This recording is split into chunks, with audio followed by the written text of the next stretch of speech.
दिन रात आपके एसी भी चलाएगा, दिन रात आपका समरसेबिल, गीजर, सारे पंखे, सब कुछ। यदि इस साइड के ब्लेड की डायरेक्शन ऐसी है तो इस साइड के ब्लेड की डायरेक्शन, ब्लेड कितना लंबा है, ब्लेड का जो डाया है वह कितना है, कितनी दूरी पर रखना, बिल्कुल मिलाकर तो नहीं रख। विंड टरबाइन हमारी दिन रात एनर्जी जनरेट करती है। अब इस घूमती हुई विंड टरबाइन से हम एनर्जी कैसे जनरेट करें। दोस्तों आज के वीडियो में जानेंगे कि कैसे स्वयं ही एक विंड टरबाइन तैयार करके फ्री एनर्जी का यूज हम कर सकते हैं। एक नॉर्मल घरेलू विंड टरबाइन जो 200 वाट से लेकर 800 वाट तक की एनर्जी दिन रात 24 घंटे हमें दे सकती है। वीडियो स्टार्ट करते हैं और सबसे पहले जानेंगे कि क्या क्या मटेरियल हमको एक विंड टरबाइन तैयार करने के लिए चाहिए। जैसा कि यहां पर कुछ ब्लेड, 3 ब्लेड इधर हैं और 2-3 ब्लेड मेरे पास इधर है, यानी 6 ब्लेड हमारे पास हैं।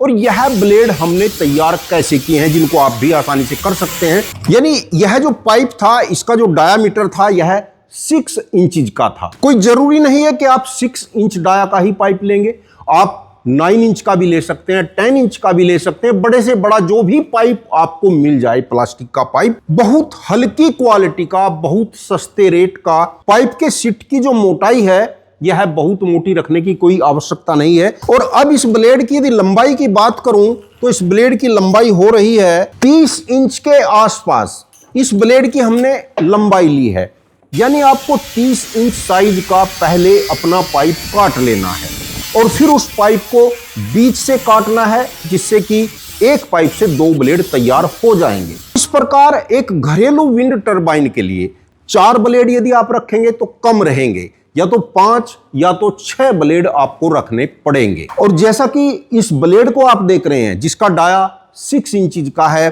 और इसकी लंबाई लगभग 30 इंच की है, तो ऐसे 6 ब्लेड लगाकर जो विंड टरबाइन तैयार होगा वह 300 वाट का विंड टरबाइन तैयार होगा।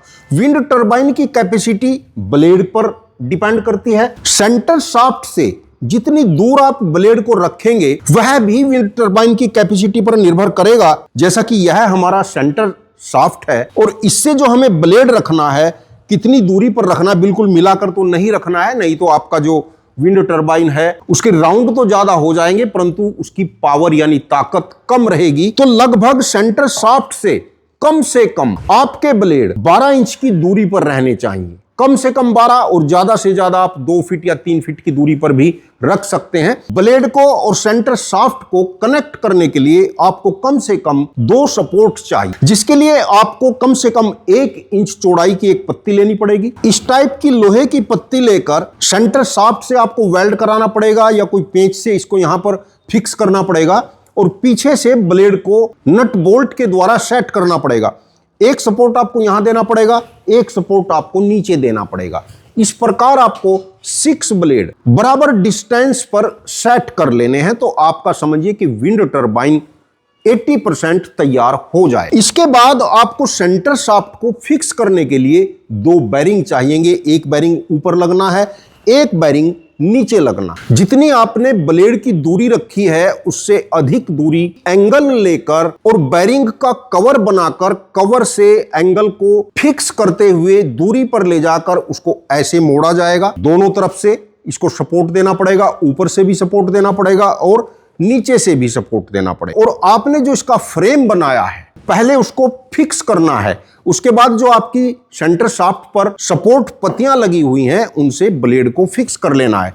तो जैसे ही आप ब्लेड को फिक्स करेंगे तो आप देखेंगे कि आपकी विंड टरबाइन घूमने लगेगी। अब इस घूमती हुई विंड टरबाइन से हम एनर्जी कैसे जनरेट करें, एनर्जी कैसे प्राप्त करें, अगला चैप्टर यह है। आपको आवश्यकता है एक गियर बक्से की जो लो टर्न को हाई टर्न में कन्वर्ट करेगा और एक आपको डीसी या एसी जनरेटर की आवश्यकता पड़ेगी। यदि आप डायरेक्ट एसी लेना चाहते हैं तो आपको कोई 300-400 वाट का छोटा एसी अल्टरनेटर लेना पड़ेगा और देखना पड़ेगा कि गियर बक्से के बाद आपके जितने टर्न बने हैं उन टर्नों से आपको 220 या 230 वोल्ट एसी मिल जानी चाहिए। या दूसरा आसान तरीका यह है कि आपको बहुत इजीली कोई 12 वोल्ट में 20 से 25 एम्पियर डीसी मोटर बहुत आसानी से मिल जाएगा, वह लेना है।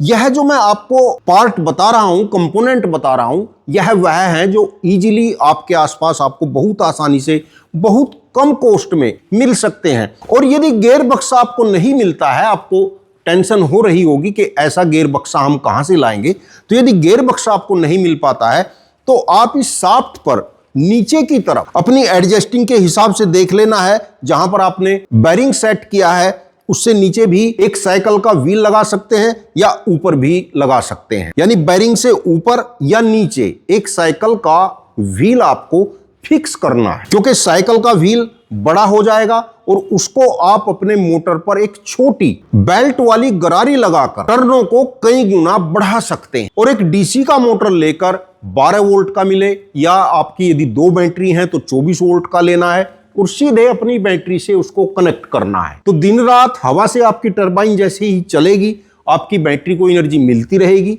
और जो आपका बैटरी इन्वर्टर है उससे आप एनर्जी 220 वोल्ट एसी ले सकते हैं। बहुत व्यूअर के कमेंट आ रहे थे कि हमें एक विंड टरबाइन बनानी है तो कैसे बनाएं। तो जो लोग इच्छुक हैं स्वयं कर सकते हैं, बहुत मुश्किल कार्य नहीं है। थोड़ा सा एफर्ट आपको लगाना है, कुछ थोड़े से पार्ट आपको चाहिएंगे और आप अपनी छत पर एक अच्छी विंड टरबाइन बना सकते हैं। विंड टरबाइन बनाते समय ब्लेड का और शाफ्ट का आपको ध्यान रखना है। एक तो जो शाफ्ट आपको बेरिंग में सेट करनी है वह इस प्रकार तिरछी न हो जाए, एंगुलर न हो जाए, उसको बिल्कुल आपको सीधा रखना। यदि आपका बेरिंग तिरछा हो गया या शाफ्ट तिरछी हो गई तो बेरिंग और शाफ्ट के बीच घर्षण पैदा होगा और वह आपकी एनर्जी को खत्म कर देगा। तो एक तो बेरिंग और शाफ्ट की सेटिंग करना, थोड़ा सा देखभाल करना है।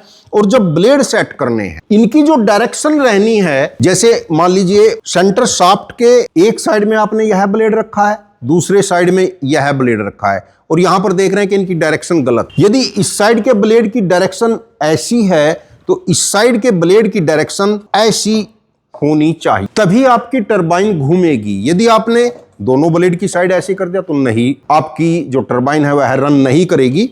अपोजिट साइड में इस प्रकार रहना है और जो दूसरे ब्लेड आपको लगाने हैं उनकी डायरेक्शन भी ऐसी ही रहनी है, यानी एक ब्लेड और उसके सामने वाला दूसरा ब्लेड अपोजिट डायरेक्शन इनकी रहनी है। टरबाइन की सुंदरता को बढ़ाने के लिए आप इसको किसी एंगल पर इस प्रकार भी रख सकते हैं। यह डिपेंड करेगा आपने जो सपोर्ट इस पर दी है उस सपोर्ट को आप कैसे सेट कर रहे हैं। तिरछा रखेंगे तो भी कोई बात नहीं है, यदि यह ब्लेड आपने तिरछा रखा है तो इस ब्लेड को भी आपको इस प्रकार तिरछा ही करना पड़ेगा। तो बिल्कुल सिंपल रखना है तो बिल्कुल सीधा आप इनको रख सकते हैं, कोई किसी प्रकार की दिक्कत नहीं। और इस प्रकार से बनाई गई विंड टरबाइन का यह फायदा होता है कि हवा चाहे किसी भी साइड से चले, चाहे पूर्व पश्चिम उत्तर दक्षिण किसी भी साइड की हवा चलेगी, तो जो विंड टरबाइन की घूमने की दिशा है वह एक ही रहेगी। यानी ब्लेड अगर आपने इस प्रकार लगाए हैं तो आपका विंड टरबाइन ऐसे घूमेगा, हवा कोई भी चले। यानी आपको इस बात की टेंशन नहीं है कि यदि हवा की डायरेक्शन बदलती है तो हमारे विंड टरबाइन की घूमने की डायरेक्शन बदल जाएगी और हमारा जो मोटर है वह काम नहीं करेगा। इसमें ऐसा नहीं होगा, हवा की डायरेक्शन कोई भी रहेगी, विंड टरबाइन के घूमने की डायरेक्शन सेम रहेगी। जैसा कि यहां पर आप देख रहे हैं कि ब्लेड की लंबाई अधिक है, सेंटर शाफ्ट की लंबाई कम है, तो यह जो सेंटर शाफ्ट है यह छोटी टरबाइन के लिए है। जैसा कि यहां पर आप देख रहे हैं ना, यह दो जो लगे हुए हैं इनके जो बीच की दूरी है, इस शाफ्ट से जो विंड टरबाइन बनेगी उसके ब्लेड का साइज यह रहेगा।